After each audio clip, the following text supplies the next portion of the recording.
या देवी सर्वभूतेषु माँ स्कंदमाता रूपेण संस्थिता नमस्तस्यै नमस्तस्यै नमस्तस्यै नमो नमः।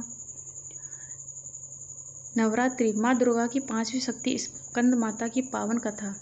सारी इच्छाएं पूर्ति करती हैं माँ स्कंद माता।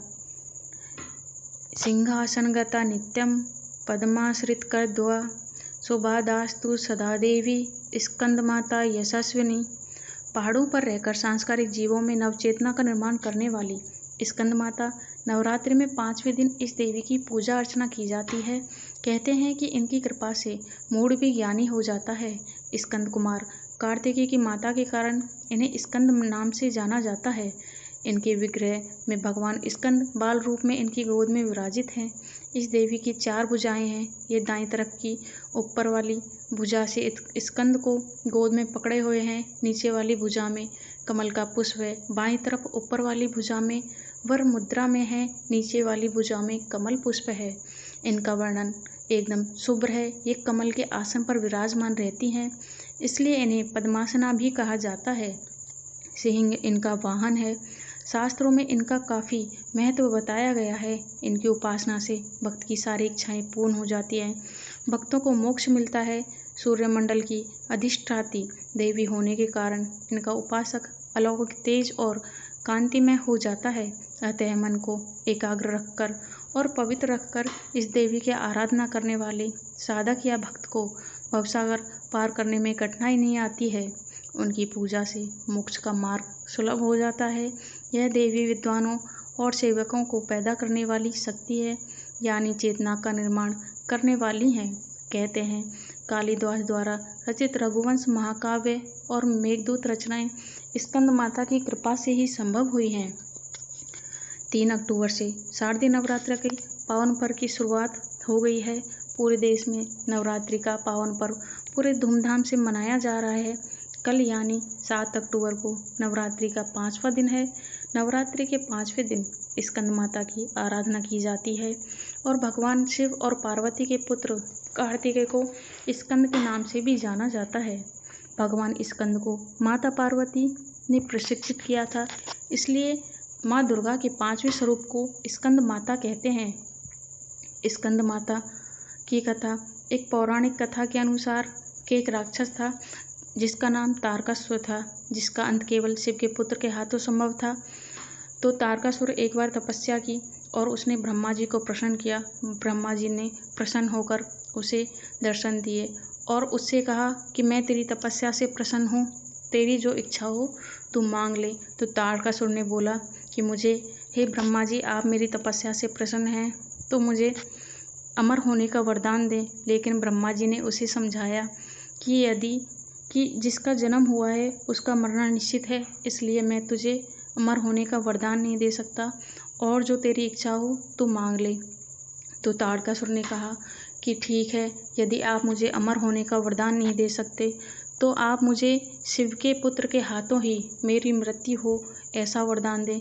उसने यह सोचकर यह वरदान मांगा कि ना शिव जी विवाह नहीं करेंगे और ना ही उनके पुत्र होगा, तो उसकी अमर होने की इच्छा पूरी हो जाएगी। तो ब्रह्मा जी ने उसे ये वरदान दे दिया। अब वरदान पाकर तारकासुर सारे देवता गणों पर अत्याचार करने लगे। जब वो अत्याचार करने लगा तो सारे देवतागण शिव जी के पास पहुँचे और शिव जी से अपनी अत्याचारों की और समस्याओं का समाधान करने के लिए कहा। तो शिव जी ने विवाह कर लिया। उनसे कार्तिकेय का जन्म हुआ। कार्तिकेय ही स्कंद का रूप है। स्कंद को ही कार्तिक का रूप माना जाता है। इस प्रकार से फिर कार्तिकेय ने तारकासुर का वध कर दिया।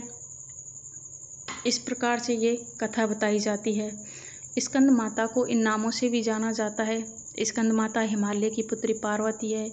इन्हें माहेश्वरी और गौरी के नाम से जाना जाता है।